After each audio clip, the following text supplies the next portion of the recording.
Hi, welcome to code together Telugu. So ఈరోజు మనం ఏం చేద్దామంటే పైథాన్ పై టెస్ట్ గురించి చూద్దాం.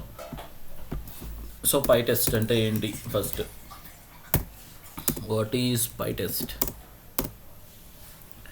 సో పై టెస్ట్ అనేది ఏంటంటే పాపులర్ ఫ్రేమ్వర్క్ అనమాట. దీన్ని యూజ్ చేసి ఏంటంటే మనం యూనిట్ టెస్టింగ్ చేయొచ్చు.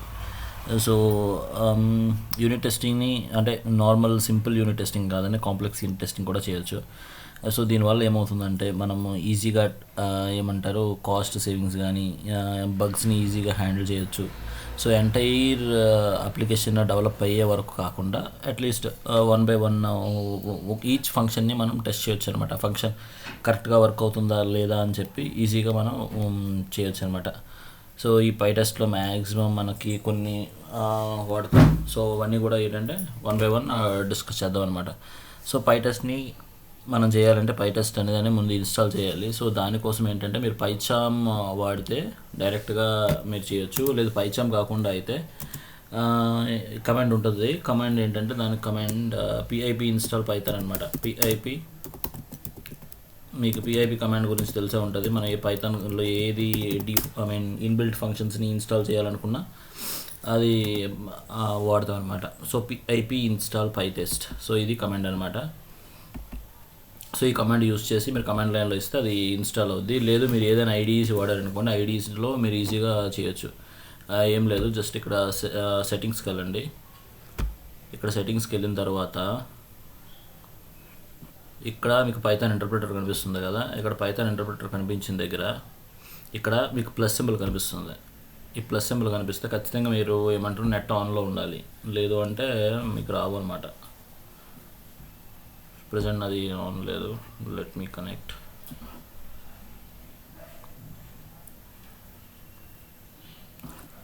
సో ఇప్పుడు కనెక్ట్ అయ్యింది అనుకుంటా. సో ఇప్పుడు కనెక్ట్ అయింది. ఇందాక మనకి కదా ఇక్కడ మనకి జస్ట్ పై టెస్ట్ అని సెర్చ్ చేయాలి. పై టెస్ట్.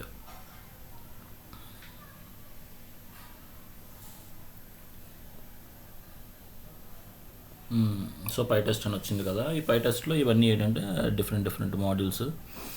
సో ఈ పై టెస్ట్ అన్ని దేనికి వాడతారు ఇక్కడ చూడండి. Pytest simple powerful testing with Python and others names ఉన్నాయన్నమాట. సో దీన్ని మనం ఏం చేయాలంటే just click on install package అనమాట. సో నేను ఆల్రెడీ ఇన్స్టాల్ చేశాను. సో అందుకని నేనేమి ఇన్స్టాల్ చేయట్లేదు. ఇక్కడ చూసుకుంటే మీకు నేను ఇన్స్టాల్ చేసి ఉంటాయి. ఇక్కడ చూస్తే పై టెస్ట్ ఆల్రెడీ ఇన్స్టాల్ అయ్యింది. ఓకే, సో ఇవి మనకి ఇది ఈ పై టెస్ట్ ఉన్న తర్వాత మనం రిమైనింగ్ టాస్క్ని చేయొచ్చు అనమాట. సో దానికోసం ఏంటంటే మనం సింపుల్గా ఒక చిన్న ప్రోగ్రామ్ రాద్దాం. సో మనం పైథాన్ ఇన్స్టాల్ చేసాం కదా. సో పైథాన్ ఇన్స్టాల్ చేసినప్పుడు మరి దాన్ని ఈ ప్రోగ్రాంలో వాడాలంటే మనం ఏం వాడాలి? ఇంపోర్ట్ కీవర్డ్ ఉంది కదా, ఇంపోర్ట్ పై టెస్ట్. ఓకే, సో ఇది మాడ్యూల్ వాడాలి. సో ఇప్పుడు ఏంటంటే మనం ఆల్రెడీ ఉన్న ఫంక్షన్స్ని మనం టెస్ట్ చేయొచ్చు. ఆల్రెడీ ఇన్బిల్ట్ ఫంక్షన్స్ ఏమైనా ఉన్నాయనుకోండి మన దాంట్లో, సో దాన్ని చేయొచ్చు. ప్రజెంట్ మన దగ్గర ఏమీ లేవు కాబట్టి మనమే ఒక ఫంక్షన్ క్రియేట్ చేద్దాం. ఏంటి అంటే డిఫైన్ యాడ్. ఓకే, ఈ యాడ్ అనేది ఏంటంటే ఎడిషన్కి మనకి ఏం కావాలి? 2 వేరియబుల్స్ కావాలి. Okay, so return a+b. Same అదేవిధంగా ఇంకొక చేద్దాం, ఎడిషన్ సబ్. దీంట్లో ఏంటంటే a,b, అగైన్ a,b తీసుకుందాం. దీంట్లో ఏంటంటే రిటర్న్ a-b. సో అదే రిటర్న్ చేస్తుంది. ఇదేమో ఇది. అండ్ ఓకే, ఈ రెండు చాలు. సో ఇప్పుడు మనకి 2 ఉన్నాయన్నమాట. ఈ 2 ఫంక్షన్స్ కరెక్ట్గా వర్క్ అవుతున్నాయో లేదని ఏ విధంగా చేయాలి అంటే మనం రన్ చేస్తాము. రన్ చేసి చెక్ చేయొచ్చు. కానీ మనకి పైథాన్ ఒకటి ఉంది కదా, ఏమంటారు దాన్ని, పై టెస్ట్. ఆ పై టెస్ట్ బేస్ చేసుకొని మనం చేయొచ్చు అనమాట. సో దీనికోసం మనకి ఏంటంటే మళ్ళీ దీనికి కూడా మనం ఫంక్షన్ రాస్తాము. కాకపోతే ఏంటంటే ఫంక్షన్ స్టార్టింగ్ టెస్ట్ అని పెడతాం. టెస్ట్_, ఆ తర్వాత కావాల్సిన ఫంక్షన్ మనం పెట్టాలి. సో ఇక్కడ టెస్ట్_, ఇప్పుడు టెస్ట్ అని పెట్టిన తర్వాత ఈ ఫంక్షన్ టెస్ట్ చేస్తే ఈ ఫంక్షన్ నేము, లేదంటే ఈ ఫంక్షన్ టెస్ట్ చేస్తే ఈ ఫంక్షన్ నేమ్ పెట్టవచ్చు. అలా పెడితే ఈజీగా మనకు అర్థమవుతుంది. కానీ అలా పెట్టకపోయినా సరే మనం ఏమంటారు దాన్ని చేయొచ్చు. ఇప్పుడు టెస్ట్ యాడ్ అని కాకుండా టెస్ట్ ఫస్ట్ కేస్. ఇప్పుడు టెస్ట్ ఫస్ట్ కేస్ చేద్దాం. టెస్ట్ ఫస్ట్ కేస్ ఏంటంటే ఈ ఫస్ట్ కేసులో ఏంటంటే మనం పాజిటివ్ నెంబర్స్ ఇద్దాం. కమెంట్ అవుద్దా? అది ఇది పెట్టాలి.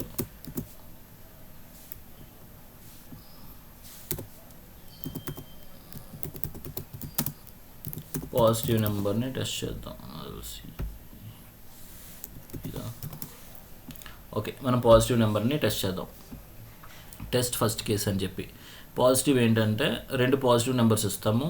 ఏ ఏమో 4, A4 ఇద్దాం, A5 ఇద్దాం, B ఏమో 7 ఇద్దాం. ఓకే, సో 5 + 7 ఎంత? 12. ఇది పాజిటివ్ ఏరియా అనమాట. ఓకే, సో ఇదే విధంగా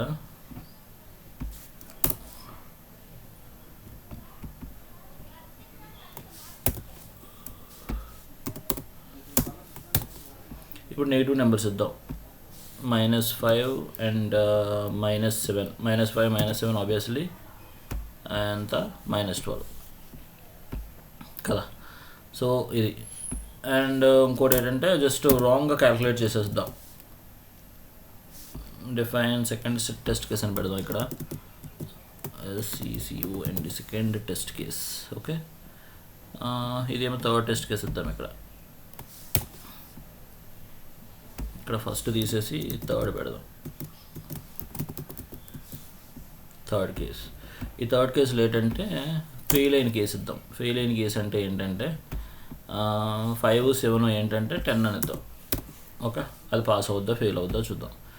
అండ్ కమింగ్ టు ఇది ఫస్ట్ ఫంక్షన్ మనం టెస్ట్ చేయడానికి 3 టెస్ట్ కేసెస్ రాసామన్నమాట. ఫస్ట్ ఇది పాజిటివ్ నెంబరు, రెండోది నెగిటివ్ నెంబరు. ఇక్కడ నెగిటివ్ నెంబర్ అని పెడితే బాగుంటుంది. ఇక్కడ నెగిటివ్ నెంబరు. అండ్ థర్డ్ది ఏంటంటే ఫెయిల్డ్ కేస్ అనమాట, నెగిటివ్ కేస్. ఓకే, సో అది. సో ఈ మూడిట్లు మళ్ళీ కాపీ చేసి నేను సబ్కి చేద్దాం అనుకుంటున్నాను. అవసరం లేదు ఎందుకంటే సేమే కాబట్టి మీరు సబ్కి మీరు చేయండి. సో నేను ఓన్లీ దీనికి చేస్తా. ఇక్కడ మనం చేసాము. సో మనం ఎప్పుడైతే టెస్ట్ అని వాడతామో అప్పుడు ఇది ఏంటంటే టెస్టింగ్ కింద కన్వర్ట్ అవుద్ది. మీరు టెస్ట్ అని పెట్టకపోతే నార్మల్ ఇది కూడా ఒక ఫంక్షన్ లాగా తీసుకుంటుంది. సో టెస్ట్ అనే కీవర్డ్ అనేది చాలా ఇంపార్టెంట్.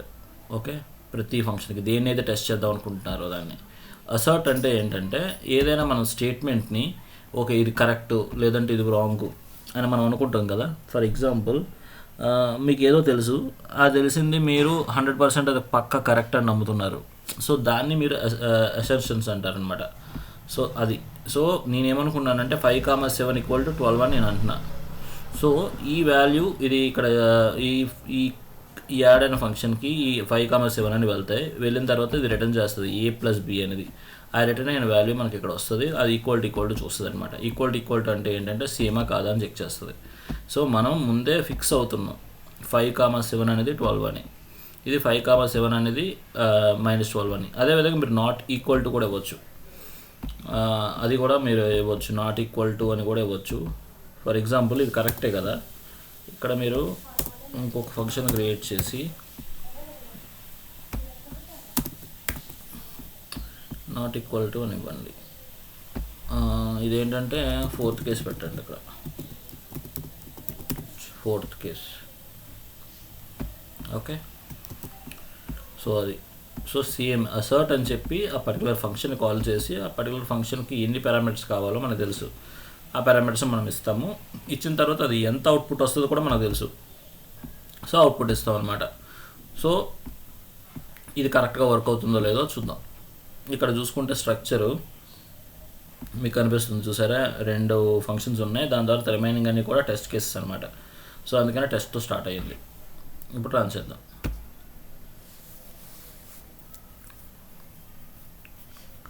ఇక్కడ చూసుకుంటే మీకు టెస్ట్ కేస్ టెస్ట్ రిజల్ట్స్ మనం ఈ టెస్ట్ అని వాడడం వల్ల ఇలా వచ్చింది. ఫర్ ఎగ్జాంపుల్ మీరు టెస్ట్ అని లేకుండా వాడితే మీకు డిఫరెంట్గా వస్తుంది. ఇక్కడ చూసుకుంటే మీకు 2 tests failed and 2 passed. So 4 total test. మనం రాసిన 4 టెస్ట్ కేసెస్ కదా, 1 2 3 4 టెస్ట్ కేసెస్ ఉన్నాయి. సో అవి ఏవేవి పాస్ అయ్యాయి ఏవేవి ఫెయిల్ అయ్యాయో చూద్దాం. ఓకేనా. So test case first 1 pass అయింది, 25%, 50% పర్సంటేజ్ కూడా చూపిస్తుంది ఇది. సో ఫస్ట్ 1 ఏంటంటే ఇక్కడ పాస్ అయిన కేసెస్ని అదేమీ ఇది ఎగ్జాంపుల్ ఇవ్వదు, కాకపోతే ఫెయిల్ అయిన కేసెస్ మాత్రం ఇది ఎగ్జాంపుల్ ఇస్తుంది అనమాట. -12 నాట్ ఈక్వల్ టు -12 అనమాట. సో ఇది ఈక్వల్ టు కదా, కానీ ఇక్కడ మనం ఎక్స్పెక్టెడ్ -12 ఇచ్చాము, యాక్చువల్ -12 ఇచ్చాము. అయినా సరే ఇది ఎందుకు వచ్చిందంటే మనం ఈ 2 ఈక్వల్ కాదు, అన్ఈక్వల్ అవ్వాలి అని చెప్పిట్టాం. సో సో దానికోసమని. దాని తర్వాత వచ్చేసరికి ఇంకోటి ఫోర్త్ టెస్ట్ కేసు. అదే ఫోర్త్ టెస్ట్ కేసు ఏంటి, -12 యాడ్ -5 15 15 17. కాకపోతే ఇక్కడ ఏంటంటే అసర్షన్ ఫెయిల్డ్, అండ్ ఇదేమో థర్డ్ టెస్ట్ కేసు అనమాట.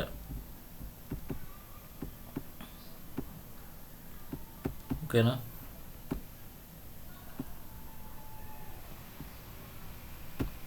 ఇక్కడికి వచ్చేసరికి థర్డ్ టెస్ట్ కేసు ఏంటంటే 5,7 5,7 = 10 కదా, ఏమంటారు 12 కదా, కానీ మనం = 10 అని పెట్టాం.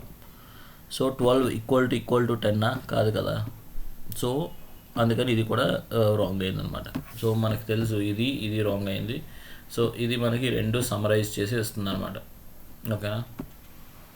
అది ఇక్కడ మనకి ఏవైతే పాస్ అయ్యాయి ఏవైతే ఫెయిల్ అయ్యాయో చూడండి. ఈ రెండు ఫెయిల్ అయ్యాయి అనమాట టెస్ట్ రిజల్ట్స్లో. సో ఇది ఫెయిల్ అయింది ఎందుకంటే అది నాట్ ఈక్వల్ టు పెట్టాము, ఈక్వల్ టు అయితే పాస్ అవుతుంది. అండ్ థర్డ్ కేసు వచ్చేసరికి ఈ రెండు ఫెయిల్ అయ్యాయి. సో మనం ఈజీగా ఇక్కడ కూడా మనం చెక్ చేయొచ్చు అనమాట. ఓకే, 4 ఐటమ్స్ ఇందులో మనకి ఉన్నాయి. 4 ఈ ఫెయిల్ అయినవన్నీ ఇక్కడ మనకు చూపిస్తుంది అనమాట. ఓకే,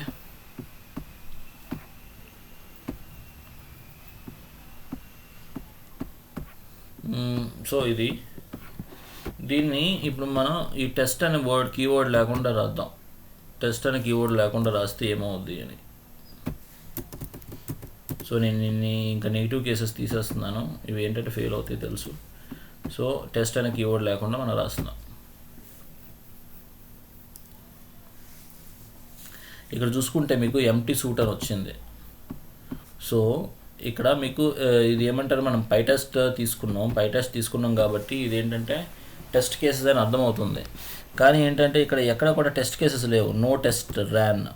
ఎందుకంటే ఇవి టెస్ట్ కేసు కింద అది కన్సిడర్ చేయదు. మీరు టెస్ట్ కేసు కింద కన్సిడర్ చేయాలంటే ఖచ్చితంగా టెస్ట్ అని కీవర్డ్ పెట్టాలి. టెస్ట్ అని కీవర్డ్ పెడితేనే అది టెస్ట్ దాని కింద కన్సిడర్ చేస్తుంది. సో అది ఇక్కడ చూసుకుంటే అందుకనే ఇక్కడ ఎంటీ సూట్ అని వచ్చింది. ఓకేనా. అది అలా కాకుండా మీరు ఏదైనా ఏమంటారు దాన్ని, మనకి పైథాన్లో ఒకటి ఉంటుంది అనమాట. ఇక్కడ మనకి పై టెస్ట్ వదిలేద్దాం, ఇంకొక ఇన్బిల్ట్ ఫంక్షన్ని టెస్ట్ చేద్దాం.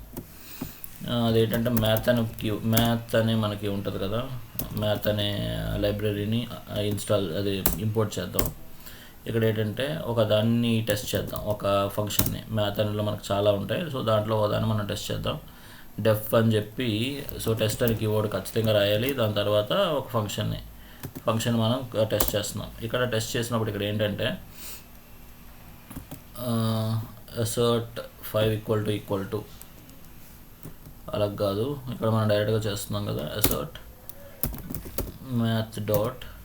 సో ఇక్కడ మనకి మ్యాథ్లో కొన్ని ఫంక్షన్స్ ఉన్నాయి కదా, అవన్నీ వస్తాయి అన్నమాట. సో ఇవి మనకి ఇందులో ఏవేవి మనకి కొంచెం ఐడియా ఉందో దాన్ని టెస్ట్ చేస్తే బెస్ట్ అనమాట.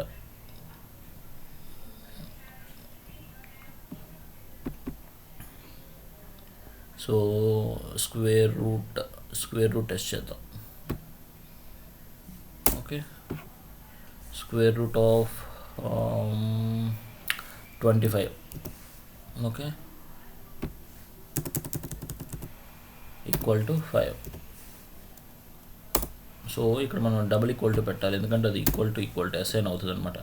సో ఇక్కడ మనం ఏం చేస్తున్నాము అంటే ఇప్పుడు మ్యాథ్లో ఉన్న ఒక ఫంక్షన్ని టెస్ట్ చేస్తున్నాం మనం, ఇది కరెక్టా కాదా అని, అంతే. సో మనం ఇప్పుడు ఏ ఫంక్షన్ రాయలేదు, ఎలాంటి ఫంక్షన్, ఇప్పుడు ఈ ఫంక్షన్ మన దగ్గర లేదు, ఇది మన ఇన్బిల్ట్ ఫంక్షన్ అనమాట. ఇన్బిల్ట్ ఫంక్షన్ని మనం టెస్ట్ చేస్తున్నాం. సో రన్ చేద్దాం. ఇక్కడికి వచ్చేసరికి √25 5 కదా, అందుకని ఇది పాస్ అయిందనమాట. అలా కాకుండా మీరు 2 ఇద్దాం, 2 ఇచ్చి రన్ చేద్దాం. ఇక్కడ చూసుకుంటే మీకు ఫెయిల్ అయిన కేసు ఏంటి, ఇప్పుడు √2 ఏంటంటే వాల్యూ ఇదనమాట 1.4142 సంథింగ్. అది 5కి ఈక్వల్ కాదు కదా. ఎక్స్పెక్టెడ్ వాల్యూ ఏంటి 5, ఎందుకంటే మనం ఎక్స్పెక్ట్ చేస్తాం కాబట్టి 5, కానీ యాక్చువల్ వాల్యూ ఏంటి ఇది. సో రెండు ఈక్వలా కాదు, అది చూపించింది. అలా కాకుండా మీరు 4 ఇద్దాం, 4 ఇచ్చి ఇక్కడ 2 ఇద్దాం. 4 ఎంత 2 కదా, ఇది పాస్ అవుతుంది. అలా కాకుండా మీరు 80, 78 ఏదో ఇచ్చారు. సో ఇక్కడ చూసుకుంటే మీకు ఫెయిల్ అవుద్ది. ఫెయిల్ అయిన కేసు ఎందుకు ఫెయిల్ అయిందని చూపిస్తుంది. యాక్చువల్ వాల్యూ ఏంటంటే 8.83 సంథింగ్, బట్ ఎక్స్పెక్టెడ్ వాల్యూ ఏమో 2. సో అందుకని ఫెయిల్ అయిందనమాట. సో ఈ విధంగా మనం యూనిట్ టెస్ట్ అనేది ఆల్రెడీ బిల్డ్ చేసిన ఫంక్షన్స్ మీద కానీ దేన్నైనా సరే ఈజీగా చేయొచ్చు. అండ్ ఆ పర్టికులర్ ఫంక్షనాలిటీని, ఆ మాడ్యూల్ని అలాగే టెస్ట్ చేస్తుంది అనమాట. సో ఇదే విధంగా నార్మల్ ఈజీగా మీరు ఫంక్షన్స్ అనే కాదు, నార్మల్ మీరు డైరెక్ట్ వాల్యూస్ని కూడా టెస్ట్ చేయొచ్చు అనమాట. ఫర్ ఎగ్జాంపుల్ డిక్షనరీ మీరు టెస్ట్ చేద్దాం అనుకుంటున్నారు అనుకోండి, దాన్ని కూడా ఏదైనా సరే 2 వాల్యూస్ని మనం మ్యాచ్ చేసి మనం చూడొచ్చు. అది ఇంకేమున్నాయి ఇందులో. సో దీంట్లో ఏంటంటే ఇంకా ఏమంటారు, ఫిక్చర్స్ అనేవి ఉన్నాయి, దాంతోపాటు మార్కర్స్ అనేవి ఉన్నాయి అనమాట. అవి మనం నెక్స్ట్ సెషన్లో చూద్దాం. Okay, thank you, bye.